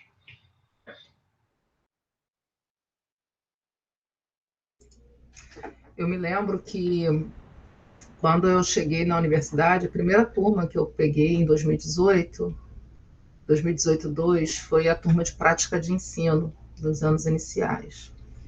E acho que foi o maior enfrentamento ideológico que eu experimentei naquela situação, porque, assim, na verdade, eu não estava ali disponibilizando o enfrentamento ideológico, a gente não é neutro nunca, claro, né? Mas a narrativa que eu trazia não era uma narrativa, enfim, eu buscava esse enfrentamento. Eu tive uma estudante que em algum momento veio falar sobre o posicionamento político de vários professores. Patrícia, você que está chegando aqui, você não sabe, mas aqui a gente tem muito professor que é ultramilitante. Uma estudante que era assumidamente de direita e que veio aqui na universidade é cheio, você está chegando agora. Então, você vai descobrir que aqui a gente tem os professores que querem convencer a gente do modo como a gente tem que ser. Eu falei assim, tá, mas aí a minha aula aqui é comigo, não é com os outros professores. Isso é uma questão que você tem que resolver com os outros professores, não comigo. Não, pois é, porque aqui, não, mas aqui é bom você saber porque você está chegando. Porque é desse jeito que funciona a universidade. Tá, tudo bem, é a sua leitura. Tá, mas vamos continuar. Não, porque aqui todo mundo é comunista nessa universidade. E aí todo mundo aqui é comunista e tal, todo mundo assim, tudo bem. Eu não sei o que você está chamando de comunista, mas, enfim, dependendo do que você está chamando de comunista, talvez eu também seja, né? Não, mas então você não sabe, porque o comunismo, ele exterminou muita gente. Ele também foi. O pessoal fala de fascismo, o pessoal fala de outros movimentos, mas o fascismo matou muita gente, mas o comunismo foi igualmente violento, igualmente assassino. E aí ela foi produzindo esse enfrentamento, foi muito, muito complicado, né, lidar com essa questão, com esse enfrentamento de alguém que queria... nesse lugar de estudante, né, trazer o seu posicionamento ideológico, e aí ganha um status de porta-voz, né, porque fala alto, quer se colocar, já levanta para falar e tudo. E aí eu lembro que a única coisa que eu pude fazer nesse momento, né, para falar assim, olha, levanta, deixa que eu levanto, né, para levantar eu levanto, né. E aí a gente vai falar, olha, sobre o comunismo, concordo com você, ele também foi muito assassino, também foi um movimento muito... Mas nesse contexto aqui, a gente não está falando deste comunismo, nem deste fascismo, a gente está falando de um novo fascismo, de um neofascismo, a gente está falando de nem vou chamar de um neocomunismo, porque não é, mas enfim, isso não é uma coisa que a gente pode falar, de certa forma, nesse contexto. E aí a gente está aqui no espaço de aprendizagem. Tudo bem que eu estou aqui de uma maneira horizontalizada, mas assim, você tira esse meu lugar aqui de professora quando você toma a fala e fala sobre outros conteúdos que não são os conteúdos da sala. Enfim, mas foi difícil, gente, foi complicado. E eu acho assim que, trazendo, né, para a educação, que eu acho que é a nossa questão, né, no fundo, para mim, a verdadeira discussão é entre a autocracia, a democracia e suas várias nuances, não é? É um limite, um extremo e outro, né? O que há entre uma coisa e outra? É como o Geraldi usa duas expressões que eu acho bem legais e eu usei bastante com os meus alunos de letras e pedagogia, que é a univocidade, né, do sentido e a indeterminação absoluta do sentido. Na verdade, os sentidos, os diálogos, a linguagem, se constrói a comunicação em algum ponto, ou em alguns pontos, entre esses dois extremos, não é? Porque não é nem o sentido que está... O Arnaldo Antunes tem uma letra maravilhosa que ele fala assim, o que significa isso, que é a univocidade, o que swingnifica isso, quer dizer, o swing, né, o balanço, e eu acho que as sociedades, né, elas estão sempre trabalhando, se a gente jogar assim, muito livremente com a coisa psicanalítica do Eros e o Thanatos, a pulsão de vida e morte, você está no opressor e oprimido, que a gente falou, a gente está sempre tentando equalizar de alguma maneira, não é? Pulsões ou impulsos muito diferentes, não é? Quer dizer, isso está dentro de nós, isso está em nós, isso é que eu acho que é o ovo da serpente lá, né? Isso é que eu acho que a gente não pode esquecer como educador. Você vai viver períodos, né, em que o resultado está mais para ali ou mais para cá, mas ignorar, dizer, não, isso acabou, agora imagina, não tem mais preconceito, não tem mais machismo, não tem mais misoginia, não tem mais... Tem, né? E aí ele não se produz por um defeito momentâneo da história, ele se produz por uma coisa mais profunda, né? Você falou aí, quando você estava falando marxismo, natureza, né? Poxa, uma vez eu estou conversando com uma marxista de carteirinha, falei natureza humana, eu tomei um sermão de meia hora, como natureza humana, né? Só existe a condição humana. Então, assim, não é, né? Não é assim também, não acho que seja, você possa dizer que não existe, né? Do ponto de vista biológico, né? Então, assim, Eu acho que a busca do educador tem que ser sempre essa, que é uma busca muito difícil, né? Porque quando você está num cenário de polarizações, não é? Parece que você está querendo ficar numa neutralidade, ficar em cima do muro, né? Que também é uma posição muitas vezes reprovada, né? No próprio mundo político. Então, é muito difícil mesmo, né? Gerenciar. Posso falar? Claro. Terminou, professor? Isso. Primeiro eu queria dar parabéns para minha xará, adorei a apresentação. Essas apresentações em relação ao Bakhtin têm sido, eu já falei até na semana retrasada, tem sido ótima, as apresentações ótimas, porque eu acho bem difícil a leitura, mas nessas apresentações eu acho que está clareando bem mais em relação ao Bakhtin.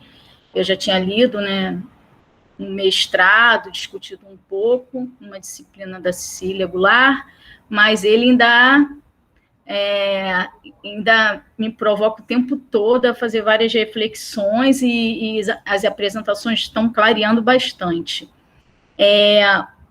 Eu lembrei, quando foi falar dos exemplos, né, que a Patrícia trouxe, para mim, eu sou uma pessoa muito visual, né, e por também essa leitura ser bem difícil, na hora que dá os exemplos, eu acho que vai abrindo mais, né, a nossa cabeça para pensar e fazer relações.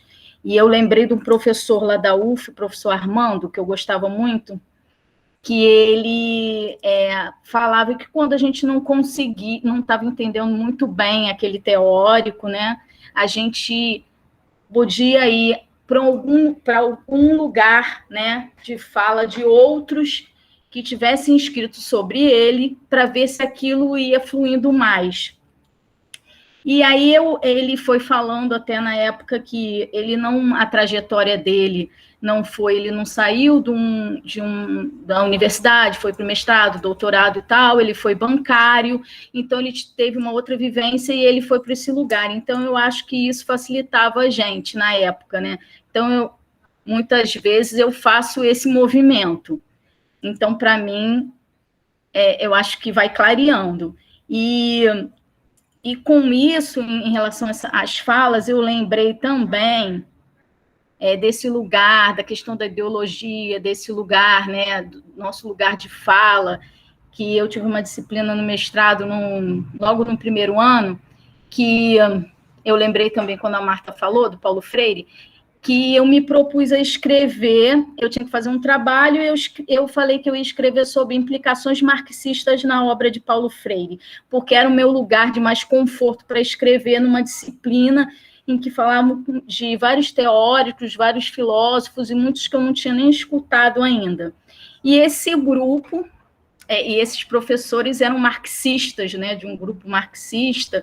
E aí, quando eu falei isso, eles falaram: como que você vai poder escrever sobre isso? Eu não vejo implicação nenhuma marxista na obra de Freire. E aí, quando o Marcelo falou, né, dessa colocação que ele fez, e depois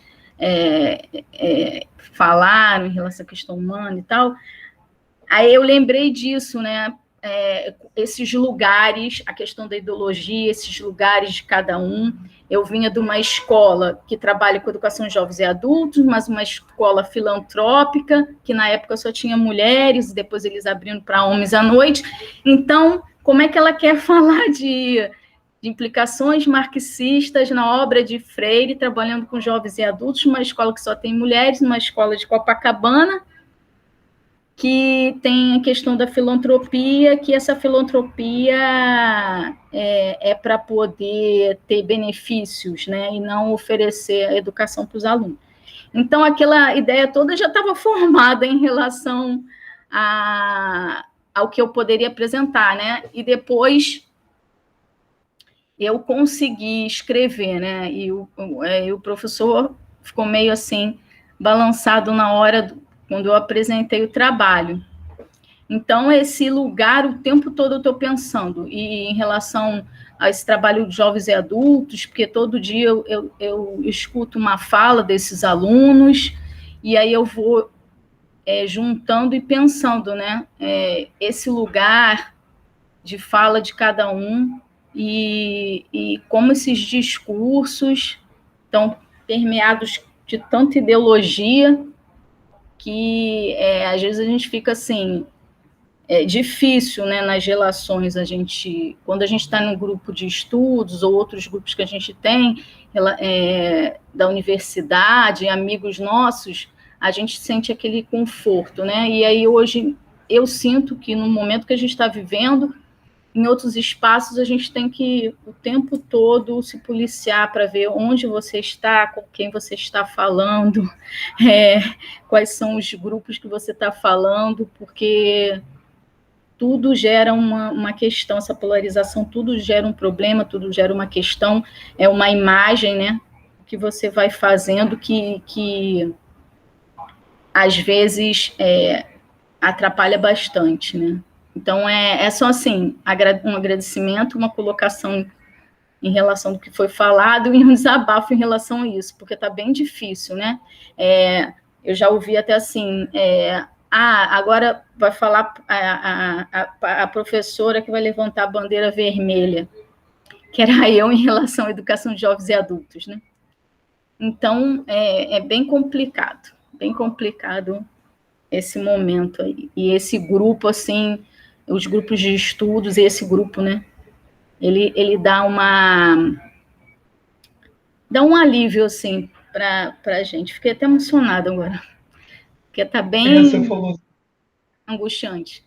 A questão da bandeira, né, e aí lembrando da camisa do Vasco, as duas imagens que a Patrícia usou, Patrícia Baroni, né, como isso se tem falado aí sempre, né, como que um signo com um valor que parecia absolutamente fechado, unânime, né?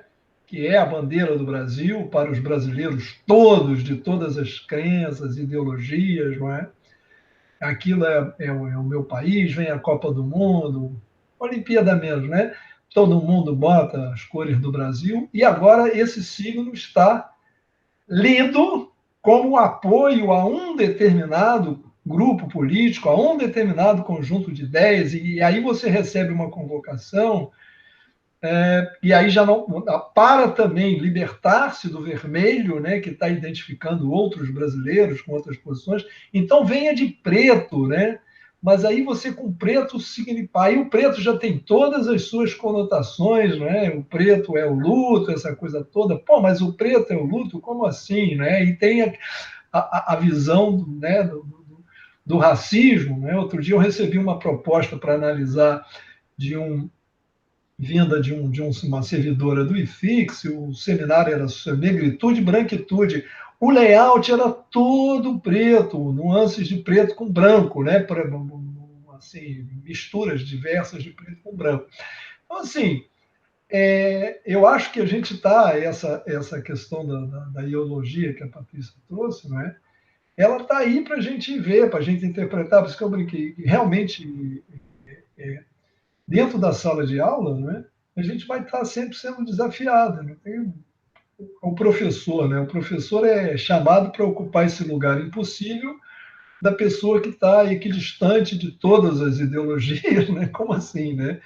Como é que qual é o seu limite, né? Até onde você consegue ir no diálogo entre os diferentes, né? Qual é que é um pouco o próprio limite da democracia, né? Até que o da liberdade de expressão, são outros temas que estão aí hoje em dia, não é? É liberdade de expressão xingar o outro, dizer que ele merece morrer, por exemplo, né? Isso está dentro daquilo que faz da liberdade de expressão um valor importante para a democracia, ou isso aí é ir além? No fundo é o que eu sinto, eu queria que fulano de tal não existisse. Tá bem, é o que você sente, mas será que ao expressar isso você está de fato contribuindo, né? Será que o espaço para expressão é, por exemplo, dentro de uma tribuna, dentro de uma corte, ou dentro de uma sala de aula, né? ou isso aí você expressa lá com os seus botões, porque, né? Então, tem a ver com a própria ideia de civilização, não é? E não de cada um pegar a sua burduna e sair dando pau um no outro para ver quem é que sobrevive, não é? Posso só comentar a fala da Patrícia Fortuna, rapidinho, que a gente já está aqui indo para o nosso meio-dia, né?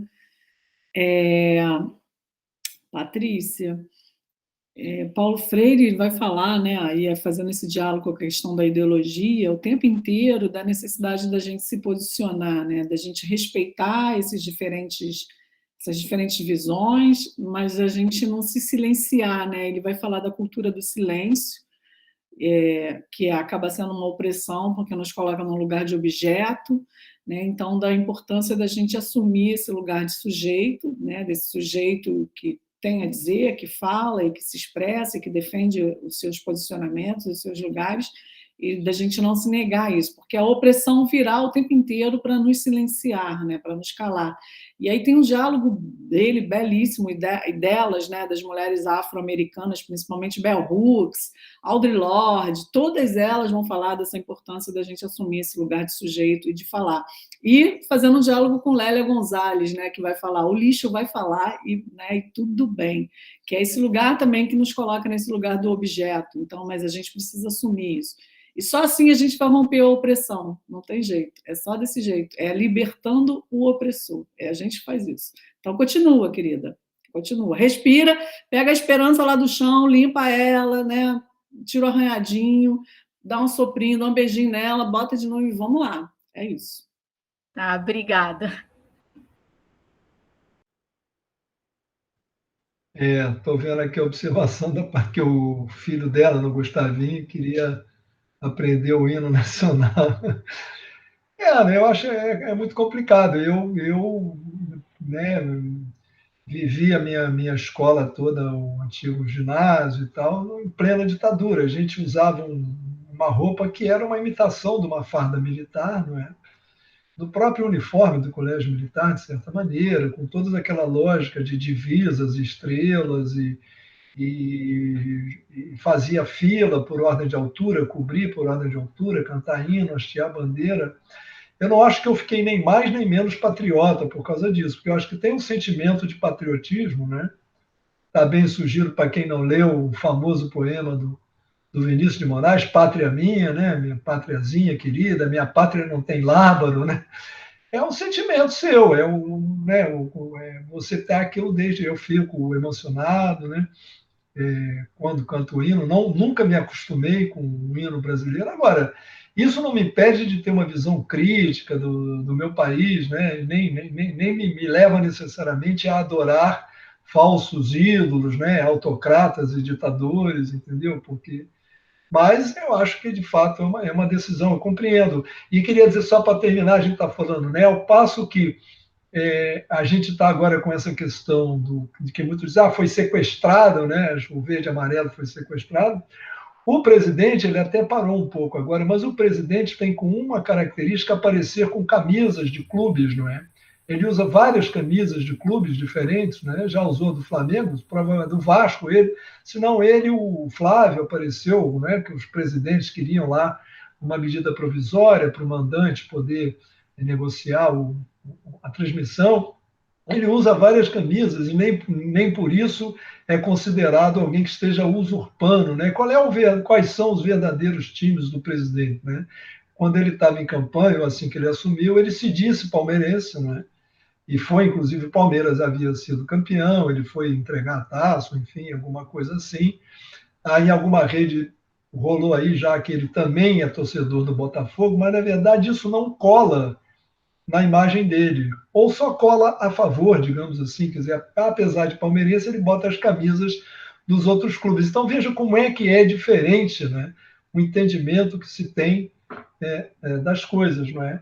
Se eu ou o Marcelo Maldonado aparecermos amanhã aqui com a camisa de qualquer outro time que não seja o Flamengo, tem que ter uma explicação muito boa para a gente não ser considerado um traidor, né? Alguma coisa assim, não vira casaca, né?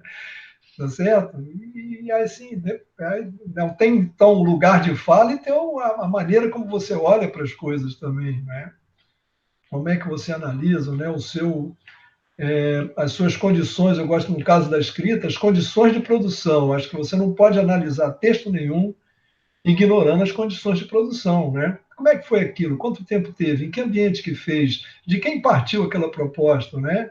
Que condições a pessoa teve de fazer? Então, isso é um absurdo, esse negócio do Enem, de você ter que legitimar com fontes num concurso que você não pode consultar. Então, isso leva a um embuste, né? Que as pessoas decoram coisas, que a gente está falando no início, decoram coisas e citam a Constituição ou a Declaração Universal dos Direitos do Homem, porque tem uma pegada assim abrangente, né? Um guarda-chuvão para qualquer coisa, né?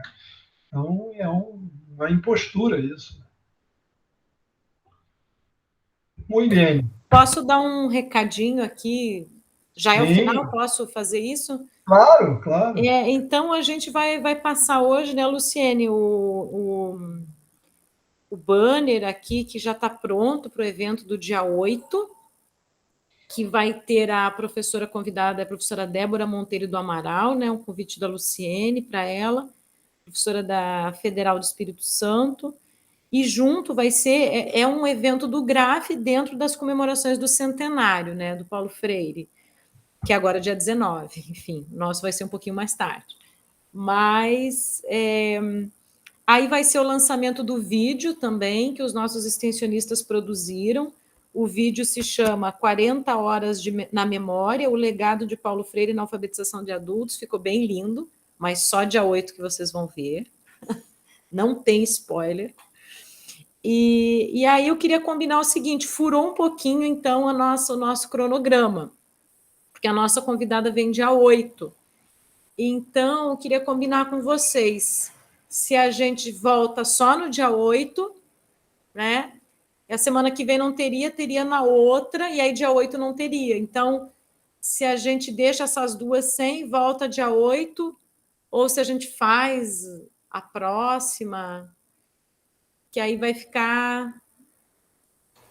Ué, qual o problema de fazer dia 1º também? Não sei. Não, porque daí dia 8 vai ter o encontro, aí não vai dar 15 dias, entendeu? Vai ser semanal. Mas no encontro no dia 8 não vai ter uma fala dessa pessoa. É um evento. Então já está fechado. A gente vai participar, mas a gente não vai falar, a gente não vai conversar entre nós. Não vai ser como um encontro nosso como esse de hoje. O que vocês acham? Então deixamos dia 1º, nosso encontro normal, e aí dia 8. E nós, assim, contamos com vocês para convidar as pessoas. Como está tendo invasão de sala, a Luciene também acabou de passar por isso, a gente fez um esquema de inscrição, tá? Para saber quem que a gente está botando dentro da sala. Então, tem lá um link de um forms que a pessoa preenche e tal, e aí nós contamos com vocês para essa divulgação. Você vai nas botar redes, no nós grupo, vamos soltar, acho que só a semana que vem, para estar mais próximo do evento e tal, né? Mas... para vocês aí no Zap, a gente passa hoje. Maravilha. Gente, qualquer coisa, desculpem, viu, eu ter dado essa sugestão do dia 1º. Não façam bonequinhos voodoos meus, por favor. Não Só o seguinte. Só o seguinte, vamos dar uma tarefa para alguém pro dia 1º. Essa pessoa vai te detestar, então, Maldonado. Sim, por isso que eu falei. Vai ser... Nós precisamos de alguém que faça para a gente encerrar. Tem alguns tópicos que, por exemplo, foram pegos, alguém pegou, acho que o pessoal da extensão, mas já saiu porque encerrou para eles. Então, teria aí para quem não contribuiu, não porque não quis, né, mas para alguém que queira contribuir, nós temos alguns tópicos ainda para serem discutidos. Eu até posso ver aqui. Quais são? Porque eu acabei não participando, né? Depois, Regiane, você de repente pode botar até no Zap, no grupo, quais são os tópicos. Eu posso até dizer agora. Tem autor e autoria, que era a Daniele. Está me ouvindo, Regiane? Oi? Estou ouvindo. Você me ouviu? Não, eu falei que como eu não participei, não fiz nenhum, eu posso ficar com alguns, só que eu não sei quais são. Tem um que está marcado aqui, que é autor e autoria, que era a Daniele, que ela tinha pego para o grupo de extensionistas. Pode ser. Mas se mais alguém quiser fazer... Aqui tem só esse, eu não estou vendo Pode outro. ser esse, um tema bacana. Eu acho que a gente aborde esse, que é uma discussão sempre presente. Esse texto é bem lindo também. Esse desse texto que eu... Só que qual é o texto daquele livro, né? É daquele livro, mas quem escreve o autor e a autoria é o... Agora me fugiu. É o Bezerra? A gente usou esse texto para um artigo nosso. É o que você falou, Marcelo? É o Bezerra, Paulo Bezerra? Não, acho que não. Ele tem uma questão de autor e autoria bem bacana, mas eu acho que não é ele, não. No Gêneros do Discurso, que eu até usei um pedacinho para falar no final da polifonia como é que se coloca, né, o autor dentro do... Quando ele é autor, o autor pessoa, o autor figura. Não é ele. Se você tiver aí com o livro, diga que eu não estou conseguindo abrir aqui. Mas peraí, não é ele, não. Eu acho que não é o Faraco? Deixa eu abrir acho que é o Faraco.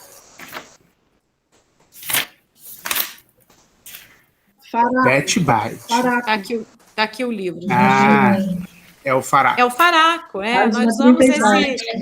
Nós usamos esse texto num artigo para definir o que era autoria e tal. O Paulo Bezerra é polifonia. Isso, é esse que eu fiz. Esse que você fez, que é mais difícil eu acho, do que o Faraco, né? O jeito que ele escreve, assim.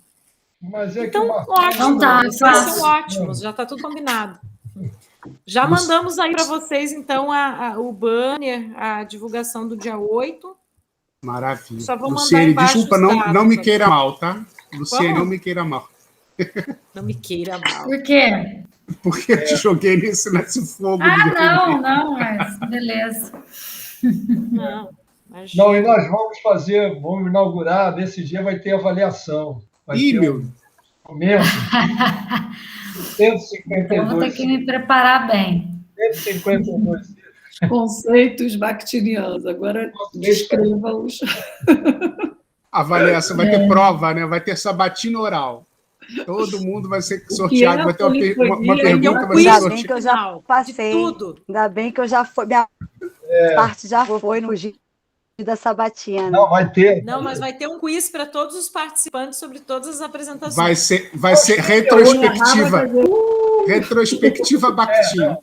2021. Aos 38 minutos da palestra de fulano de tal, ele parou e fez uma observação. Qual foi essa? Meu Deus.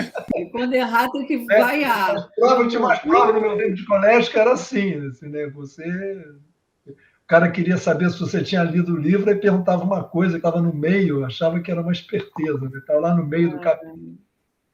Obviamente, na era pré-internet, você tinha que ir lá no livro e procurar a informação. Né? Mas, em determinado momento do capítulo, lá do meio, um personagem dá um tiro no outro. Onde é que foi? Né? Aí, cara, tinha que tem um apresentador americano, na verdade ele é inglês, né? Ele foi para os Estados Unidos, ele agora apresenta talk show lá. Então ele tem um jogo que ele faz assim... Aquele da cadeira vermelha? Não. O jogo é o seguinte, eles botam umas comidas horrorosas na mesa, umas coisas assim esquisitíssimas, e você faz uma pergunta para o outro. O outro tem que responder com sinceridade, senão tem que provar uma comida. Aí um dia ele convidou um cara, uma pessoa que tinha lançado um livro.